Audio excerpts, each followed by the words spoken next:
عرض کی منم و ہمی تمنا کہ بوقت چاں سپردن برخ تو دیدہ باشم تو درون دیدہ باشی. حضور یہی تو ایک تمنا تھی کہ دنیا سے جاتے ہوئے آپ مجھے دیکھیں میں آپ کو دیکھوں. یہاں اتنے خاکے بن گئے اور تم کہتے ہو تہذیبوں کے ٹکراؤ. حضور تو آئے ہی تہذیبوں کے ٹکراؤ کے لیے ہیں. تہذیبیں نہیں، حضور آ گئے. ہم ان تہذیبوں پر تھوکتے بھی نہیں ہیں جن کو تم تہذیب کہتے ہو. جن کو اپنی ماں اور بہن کا پتہ نہیں ہے وہ کون سی تہذیب ہے؟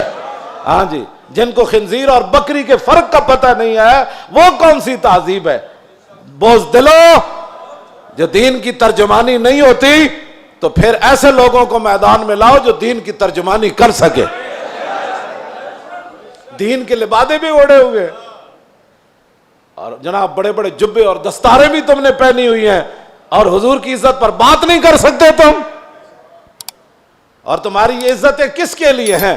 سنو، یہ سارے بہت سارے لوگوں کے مرید ہوتے ہیں اور میرے بارے میں پھر کہتے ہیں آپ نے ہمارے پیر کے بارے میں. میں تو پیر فقیر کے بارے میں بات کرتا ہی نہیں ہوں.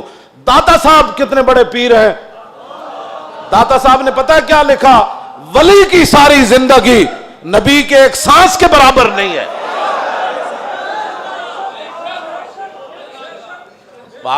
صرف نبی کے امام الانبیاء کے تو خلق سے اولیاء. یہ داتا صاحب کشف المحجوب وچ لکھی گل. ہن گل کرو تسی. جدوں حضور دی عزت دی گل آوے تے پھر کھڑا کوئی نہ ہوئے پھر وہ پیر ہے. تے پھر اپنی جاناں بچائے تے اپنے جناب ادارے بچائے تے اپنے خانقاہاں بچائے. رسول اللہ کی تو سانس کی بھی کروڑوں حصے کرو نا پھر بھی اس کی ساری زندگی اس کے برابر نہیں ہو سکتی. کروڑویں حصے کے بھی.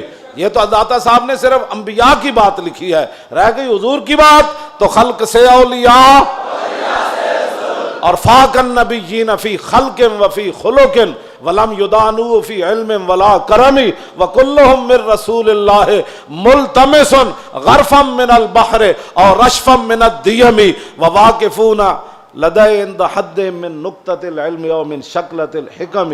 ایدہ تو میں ترجمہ نہیں کر سکتا انبیاء دی عظمت دی وجہ. امام بوصیری گل کتھے جا کے کی تھی کہ حضور دی شان کتھے جا کے ہے. فرمایا سارے انبیاء اور رسل حضور سے یہ عرض کرتے رہے کہ حضور اپنے کرم کا ایک چھینٹا ہمیں بھی عطا فرما. وَكُلُّهُم مِّن رَّسُولِ اللَّهِ مُلْتَمِسٌ غَرْفًا مِّنَ الْبَحْرِ أَوْ رَشْفًا مِّنَ الدِّيَمِ.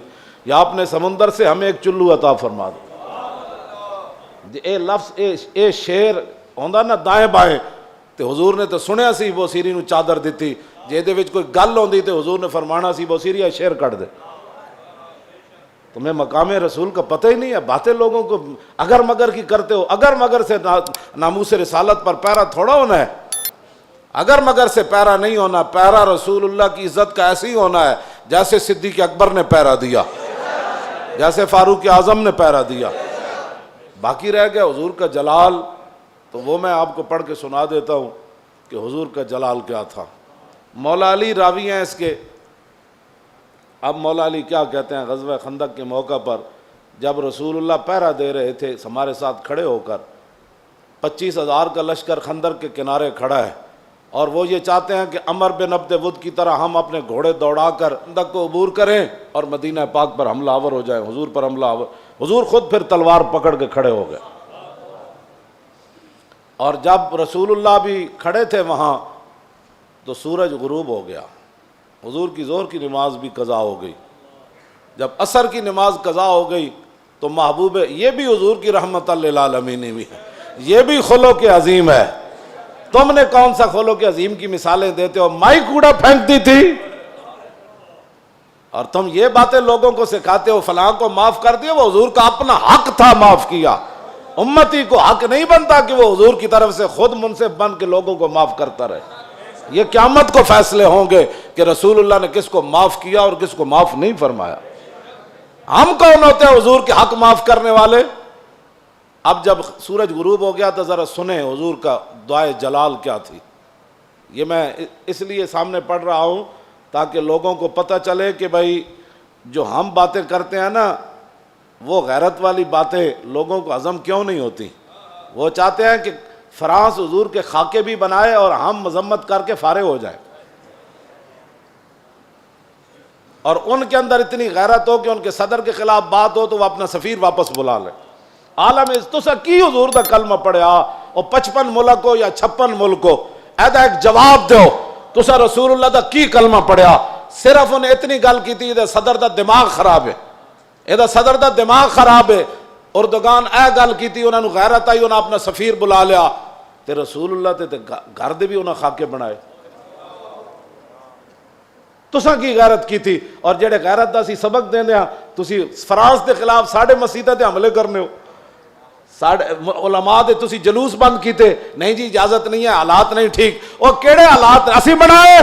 تساں بنائے حالات خراب، تساں یہود و نصارہ دی ایجنٹی کی تھی، تساں چوڑی بار بھیجی، اور تساں چوڑی بار بھیجی، اور پھر تم نے اس پر فخر بھی کیا، تم نے اس پر فخر بھی کیا۔ ہمیں حضور کی غلامی پر بھی فخر ہے، اور ممتاز قادری کے عمل پر بھی فخر ہے، غازی ظہیر کے عمل پر بھی فخر ہے، اور غازی عبداللہ کے عمل پر بھی فخر ہے کہ اس نے گستاخ کو پکڑ کر ایسے گردن کاٹ دی، اس پر بھی ہمیں فخر ہے۔ اور فرانس کے اندر جو کچھ مسلمان اپنی بساط کے مطابق گستاخان کے خلاف کر رہے ہیں، ہمیں اس پر بھی فخر ہے، ہمیں اس پر بھی فخر ہے، ہمیں اس پر فخر ہے، ہم ان کے ساتھ ہیں۔ تم گستاخ کو چھوڑ کر کہتے ایک چھوٹے سے گروہ تھا اور ہم نے اس کو اندر کر دیا اور چوڑی کو چھوڑ دیا، تم نے اس پر فخر ہے، اور اس فخر پر قائم رہنا، دنیا میں بھی قائم رہنا ہے تم نے، اور قبر میں بھی قائم رہنا ہے، کل حشر میں بھی تم نے اس پر قائم رہنا ہے۔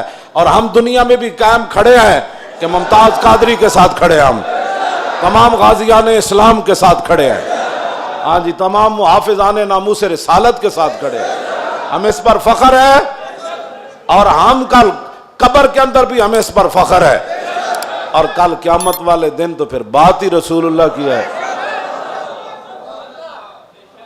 حضور کا جلال دیکھیں، حضور کا جلال دیکھیں، حضور نے کیا فرمایا جب سورج غروب ہو گیا تو عن علی، مولا علی کہتے ہیں ان رسول اللہ صلی اللہ علیہ وسلم قال یوم الخندق ملا اللہ بیوتہم وقبورہم نارا کما شغلونی عن الصلاۃ الوسطی حتی غابت الشمس۔ مولا علی فرماتے ہیں جب سورج بالکل قریب جا پہنچا اور غروب ہونے کے جب قریب ہوا تو حضور نے اس وقت کیا فرمایا؟ یا اللہ، انہوں نے ہمیں عصر کی نماز نہیں پڑھنے دی، اب ان کا کیا علاج ہے؟ یا اللہ ان کے گھر بھی، ان کی قبریں بھی آگ سے بھر دے۔ یہ بھی تو بتاؤ نا خلق عظیم، یہ بھی لوگوں کو بتاؤ۔ کہتے حضور نے یہ جملہ فرمایا، ادھر سورج غروب ہو گئے، تو یہ بھی بتاؤ کہ رسول اللہ نے کیا بات فرمائی پھر اس موقع پر۔ یہ تم نے حدیثیں سنائی ہوتی نا تو کسی کافر کی جرت نہیں تھی کہ وہ حضور کے بارے میں بات کرتا۔